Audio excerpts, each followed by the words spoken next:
Namaste everyone.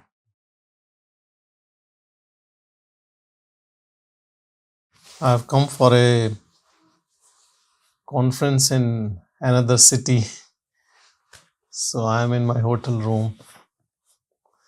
But I thought we can still do it because it will be starting from 8 a.m.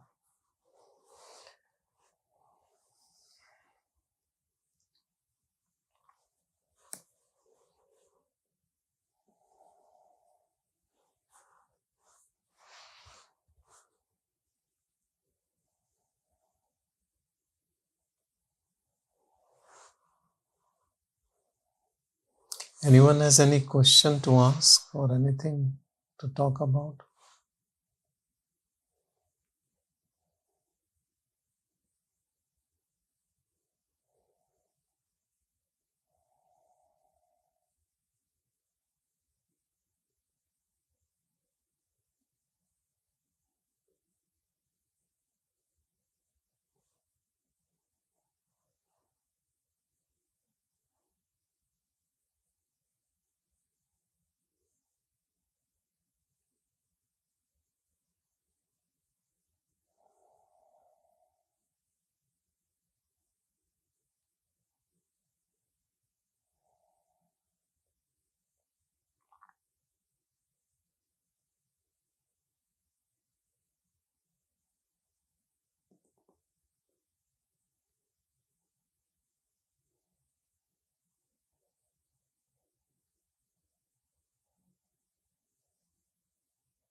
Like any person in this world, seeker also faces the same problems. All problems are at the level of mind only, otherwise, there is no problem.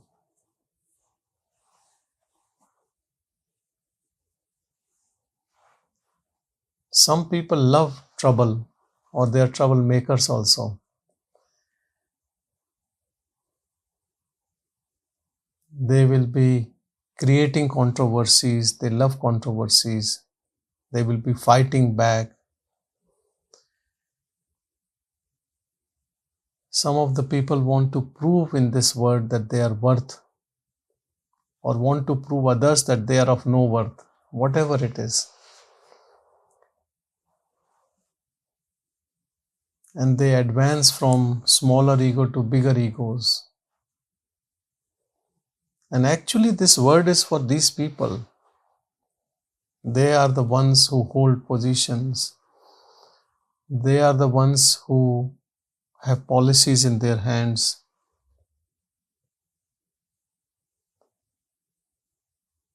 I'm not sure whether they are enjoying it or not. Maybe superficially they are enjoying it, but internally there can never be peace.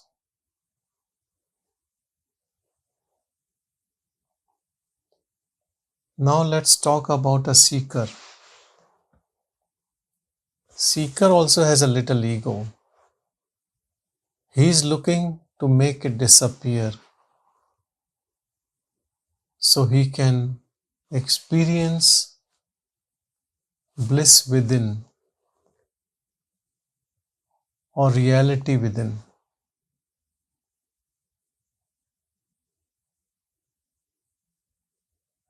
But still the mind, which is still there,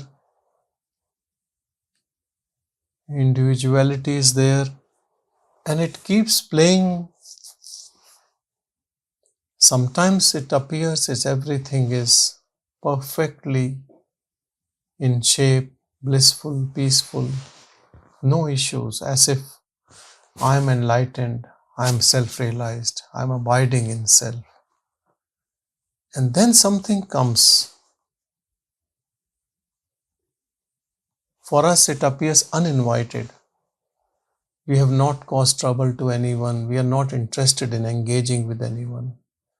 But still something comes. And sometimes it comes with so much of force that even our practice, our faith in practice, all gets shaken up.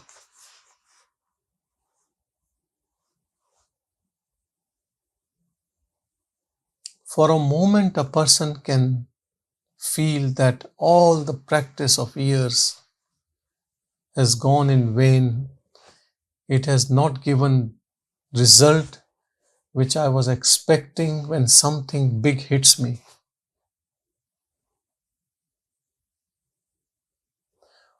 What is big is where our mind is invested emotionally. That is big to us. Our family things, or bodily things, or my reputation in the world, whatever it might be.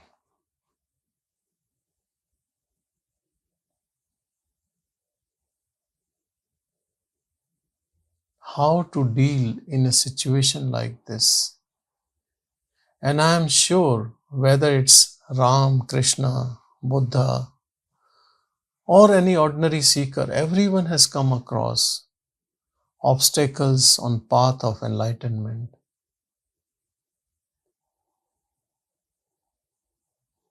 For an onlooker, the problem might look very small. But when it happens to you, whatever it is, reason can be your attachment to that thing or being, or you have invested so much. Or maybe there is some disturbance, but you don't want that disturbance to come because you have done so much of sadhana practice. You don't want the mind to take over. And that is correct. Because after all, with all the sadhana, if I am behaving like a novice, reacting on small things, it doesn't reflect good on my teacher, on teaching, and on my practice. So feeling upset about it is very natural.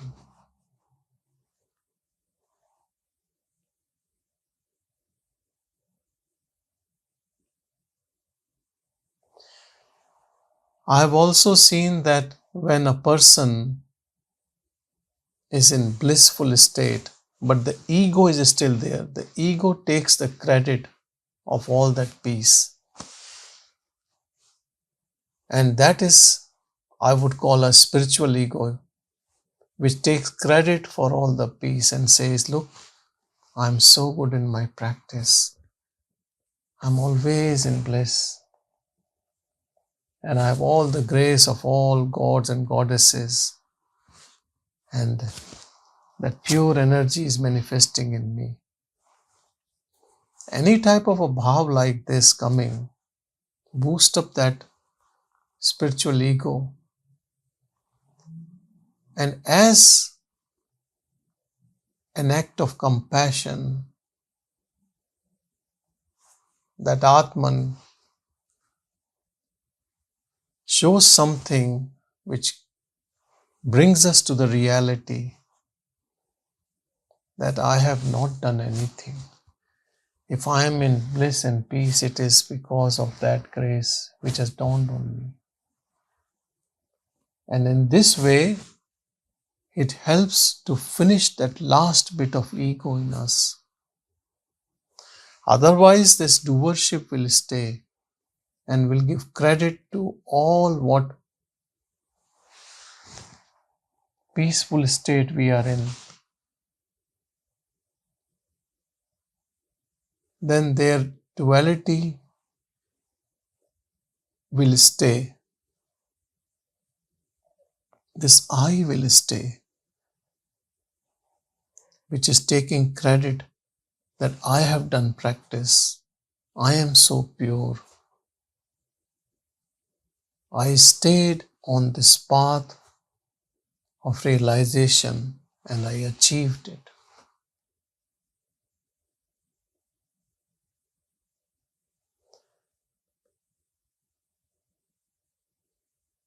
I have to say that when we do any practice, ego still stays.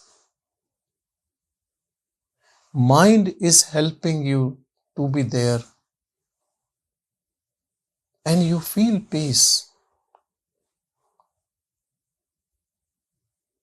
But given that most of the practices they don't finish the ego,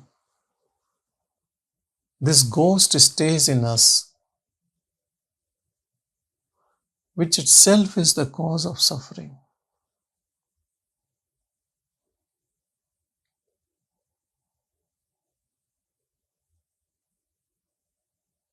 Every time you feel insulted by someone or you feel down because of something happened,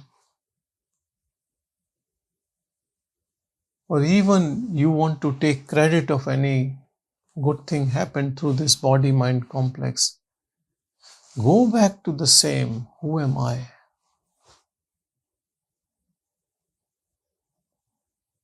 Question this entity which is suffering or which is enjoying. It is the same entity which suffers and which enjoys, which has doership and enjoyership. It is the same entity. That entity is only a fake entity, product of mind only. This I thought is also mind. And this I thought is ego, aham bhav, ahankar, that I am this mind-body complex. And then it talks to other thoughts coming to it because of the conditioned mind. And the dialogue continues within us. And the moment something happens in this reflection of this word coming through our mind, which this mind's conditioning don't like, we feel upset or bad, or there is suffering.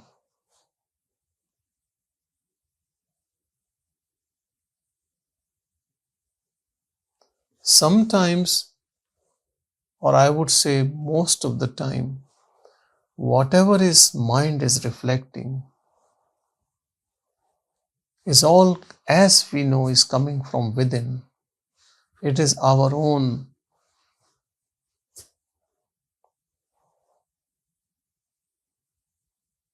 pent up emotions at subconscious level which is coming out in form and things are happening. Realize this truth. That is why realized and almost realized beings, they try not to fight with anyone, not to retort, no revenge, because it is own dream projected outwardly in form of beings, form, situation.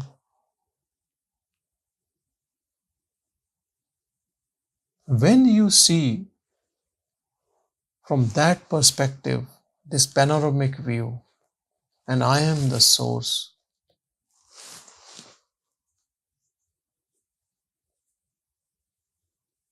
then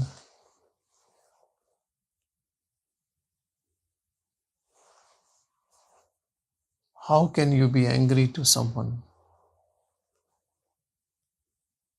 That someone is coming from you only. The more you are closer to the source, more you will understand this truth. And when you are truth,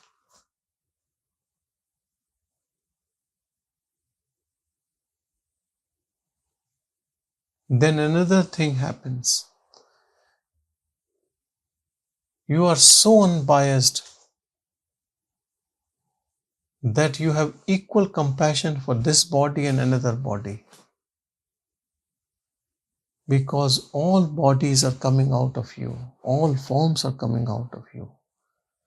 You are that uninvolved awareness in which everything is manifesting. And you are not one thing or you are everything. Whatever way you want to take it.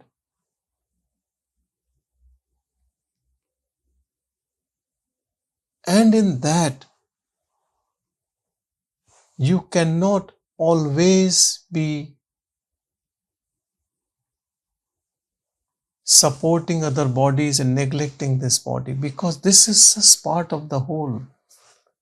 Everything is equal. This is the most unbiased state.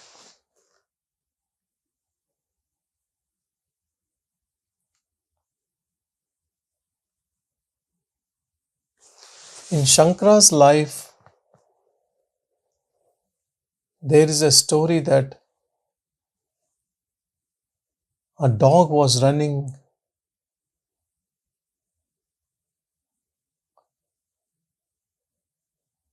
and Shankara was trying to escape from that dog. I don't know, maybe a mad dog or a rabid dog was going to bite him. And someone said to Shankara, "Why are you running? It is Brahman. He is Brahman, you are Brahman. You talk about Brahman. Why are you trying to protect this body?" People can argue at any level. They can counter question your own knowledge.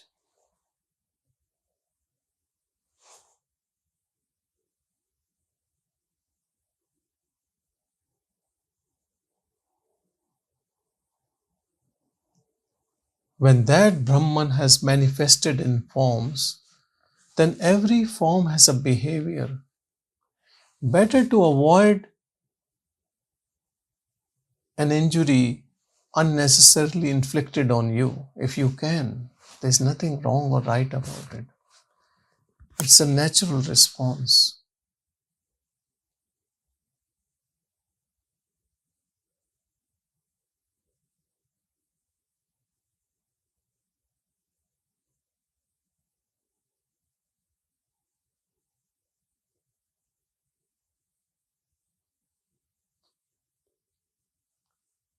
Teachings can be very simple, but egoistic mind or our conditioned mind can take it in a different way with a completely different meaning. Like one of the sayings of Jesus, that if someone slaps on one side, you give the other cheek. This doesn't mean that always you need to do this.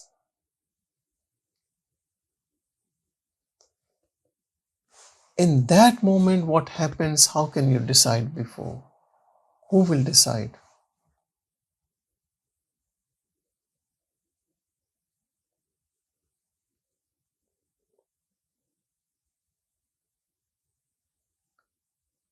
And the most important thing to understand is,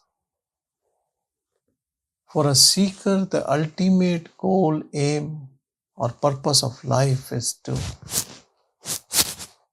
be in that which is unborn, eternal.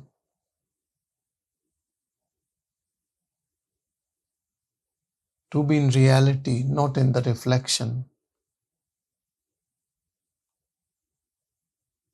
In that unmanifested, avyakt, nirgun, without attributes. When we identify with that, then only identification with mind-body disappears.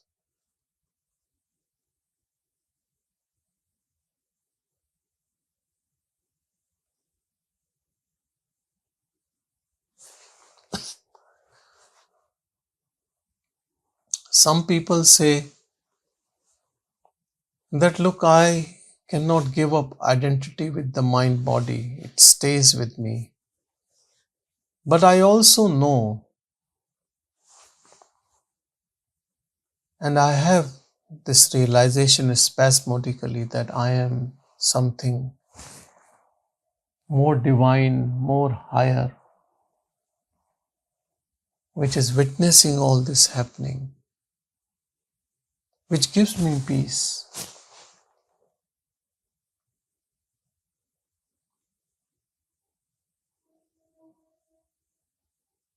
So this back and forth of energy is not uncommon. I have met so many people who speaks like that, and you can palpate that pure energy.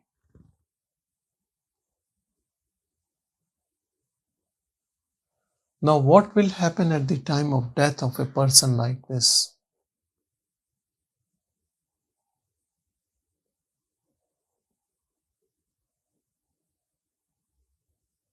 Will he get another body, another form?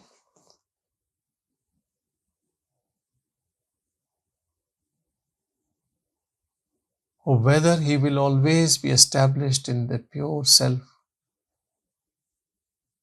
no more coming and going?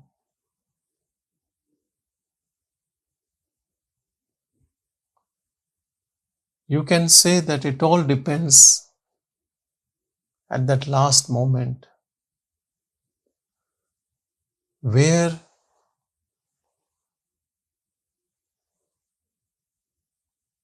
his identity is residing.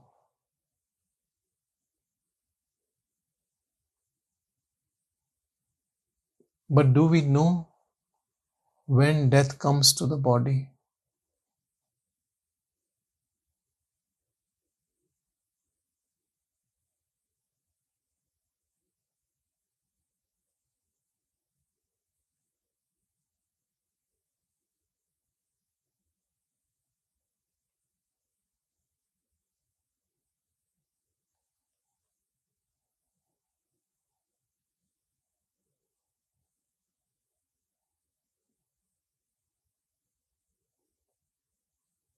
Self is our real abode. It's not even an abode, it is us. Then why we feel like we are coming and going out of it? Only reason is our attachment to the objects produced by our own mind. So the picture, this story continues.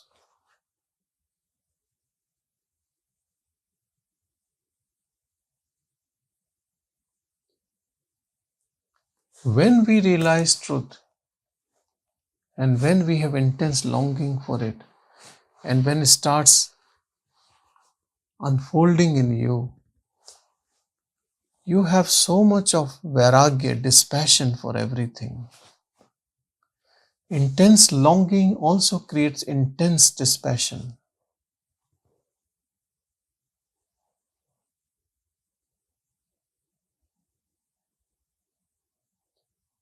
So that identity with body mind dissolves forever.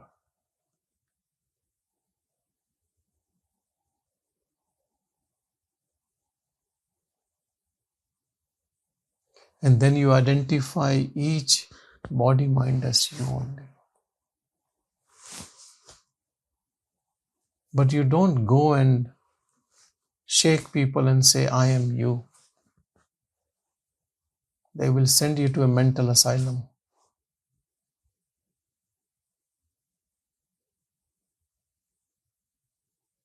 All is one. That is the ultimate truth.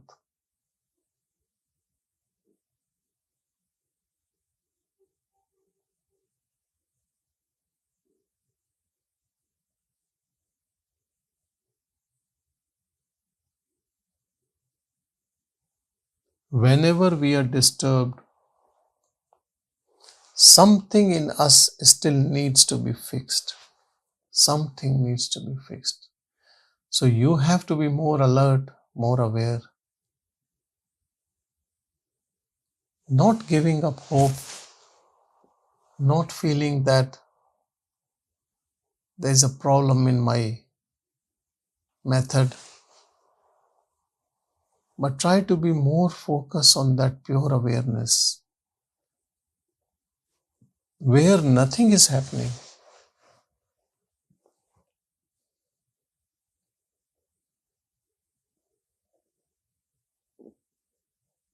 Where all of us are realized, where no one is looking for realization,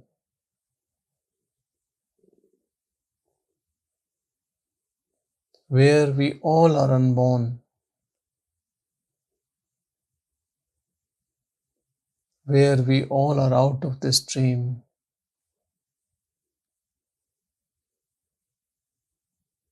where we all are one, always.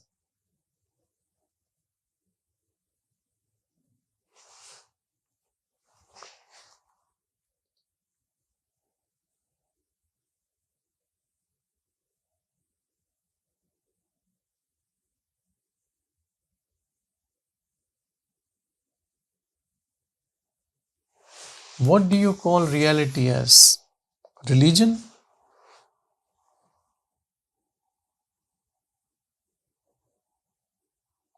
Reality is just reality.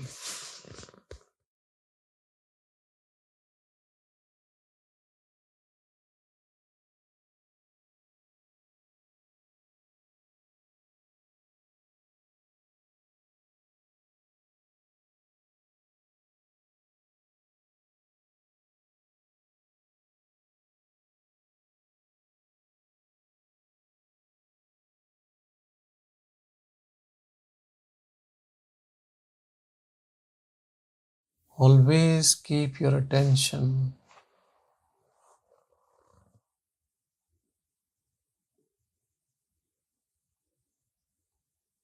on awareness.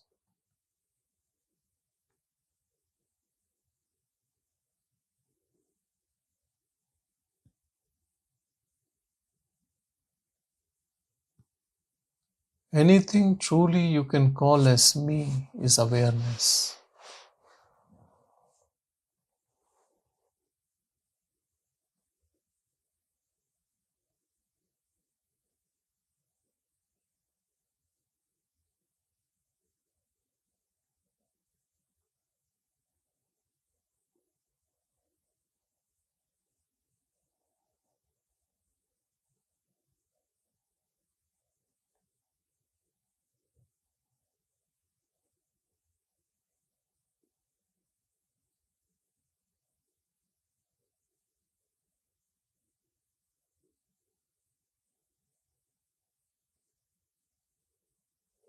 People are so scared of losing their loved ones,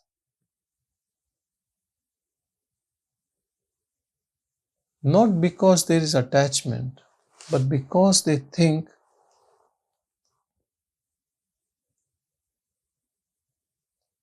that I am so attached, and if this person dies, I will never be able to meet this person. Not knowing that if I believe I am this body, I cannot meet this person also. Again, can you meet this person again when it dies? You cannot find your own form again. And can you meet the same person which you were 20 years ago? See your picture, how you look 20 years ago. Because of wrong identity, we are all suffering. We identify ourselves with this body and all the people with those bodies. And all the bodies are changing and they will disappear, will be dead. and you're trying to hold on to something which nobody can keep. It's all fleeting. The moment we know what we are, we know everyone is that. And no one is going anywhere. Forms keep changing. But reality is unchanging. And the good news is, you don't lose any loved ones. You are in them, they are in you. We are all same, one awareness. You don't die, they don't die.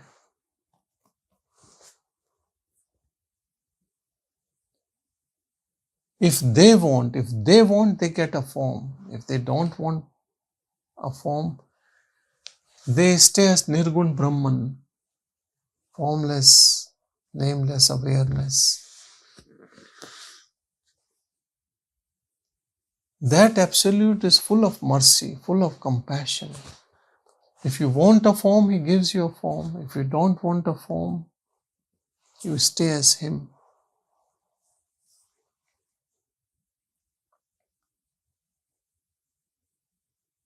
But our mind is so scattered. You want a form, then you want things according to your wish. And then when your wishes are fulfilled, they bring their own problems and you don't want them.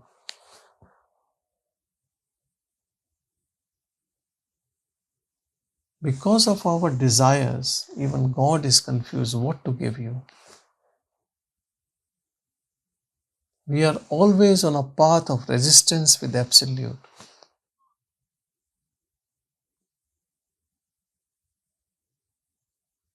I'm sure God is much happier from plants, trees, insects, bugs, fishes, birds, animals, hills, rivers.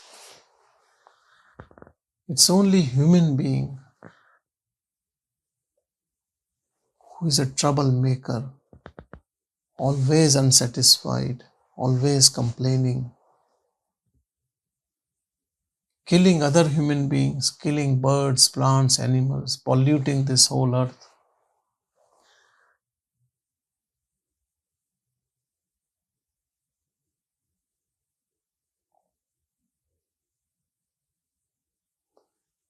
When there is too much of sin by us, a disease comes which tries to wipe off people, or floods comes or something happens.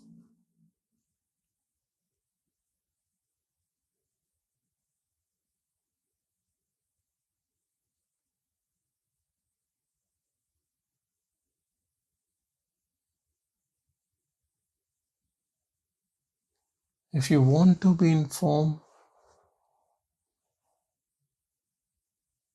then abide by the rules of karma. Do good, be good.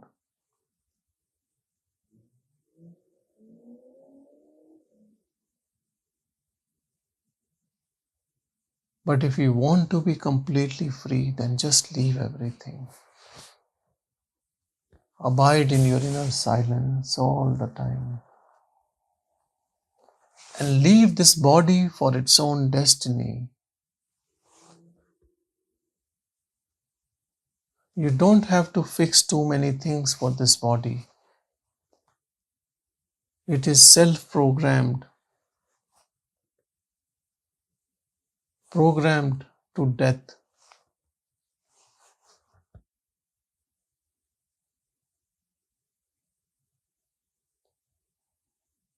You abide in the source as Atman.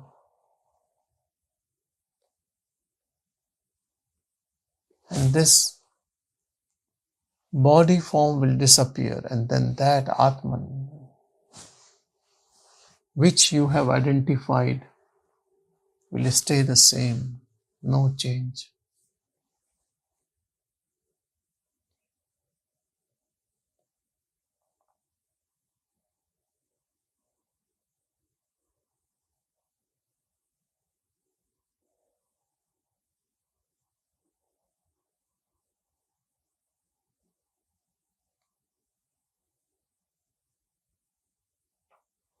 There is nothing beyond awareness.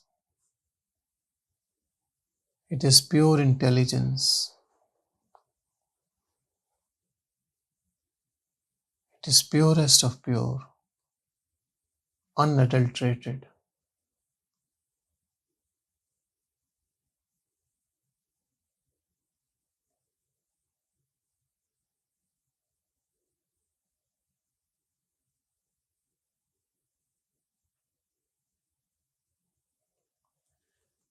This awareness is aware of the consciousness in bodies and happenings.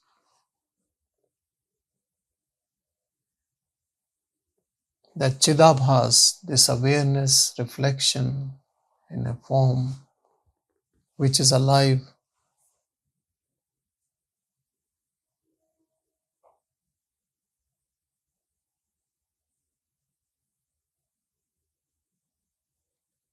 is working, is doing, is enjoying, but awareness is never born, never involved.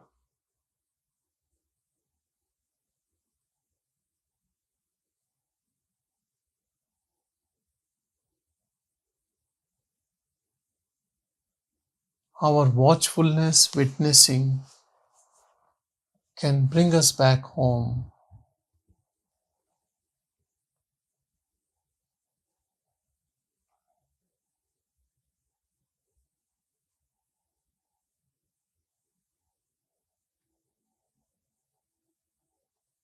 Bringing back home is moving from the mind to no mind. No mind is this awareness only.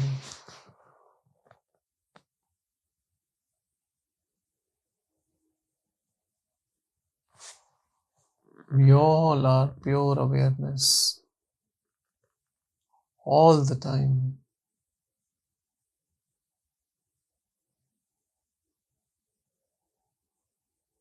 It is always with us, whether we know it or not. The moment we turn within, it is waiting to embrace us.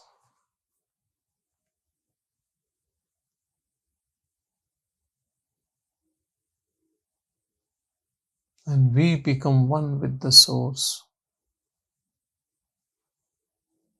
We are the source.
Only remedy of this disturbed mind is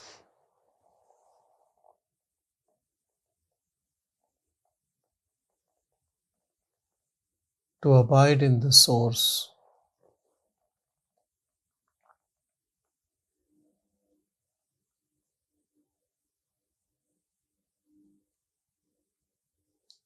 When we abide in the source,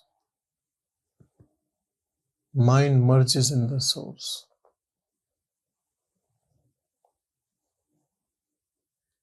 Mind has no separate existence.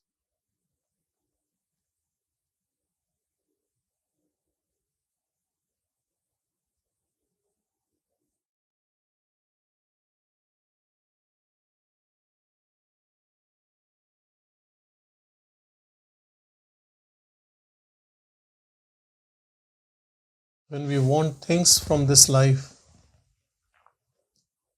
when we have desires, then we have to bear all the tantrums of mind. Then our desires give power to the mind. Then it says that I will give you this if you do this to me.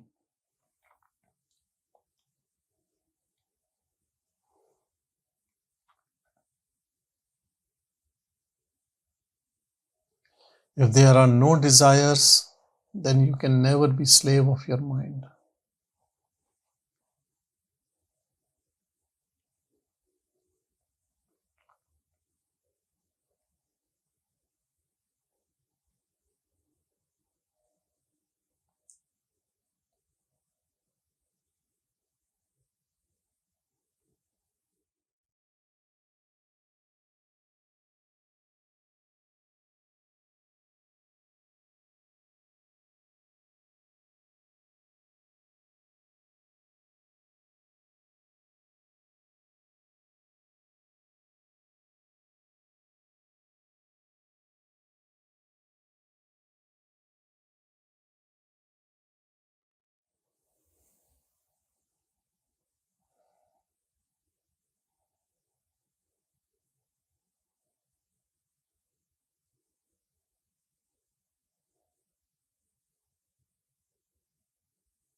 We are pure silence.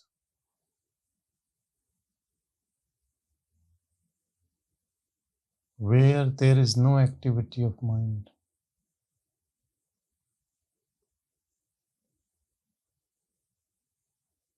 Where there is no mind. No thoughts.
Abiding in awareness,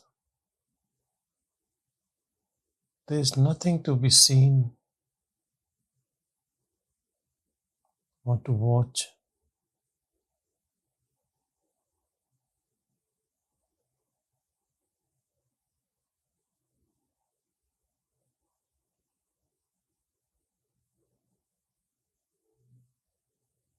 It's only pure awareness.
Go deeper and deeper in your silence.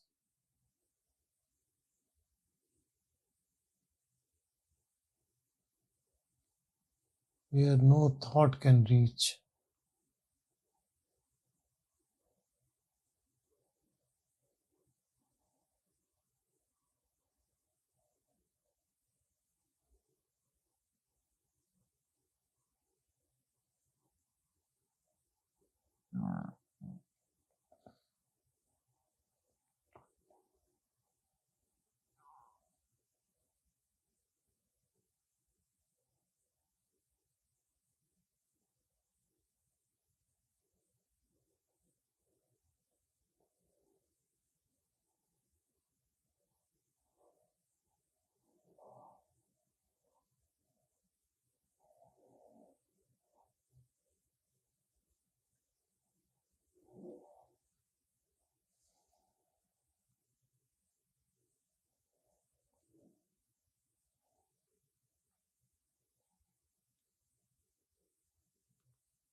We are this pure silence.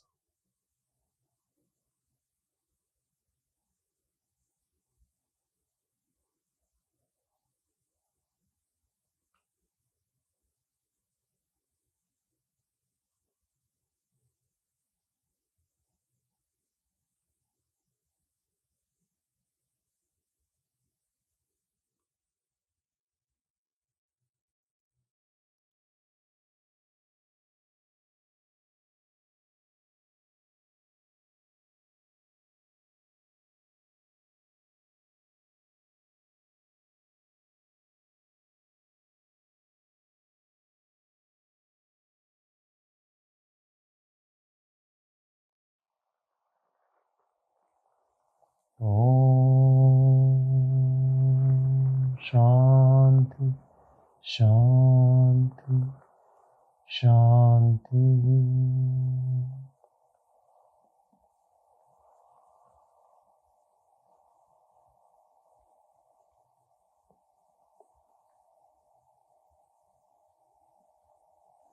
Thank you, everyone. Thank you.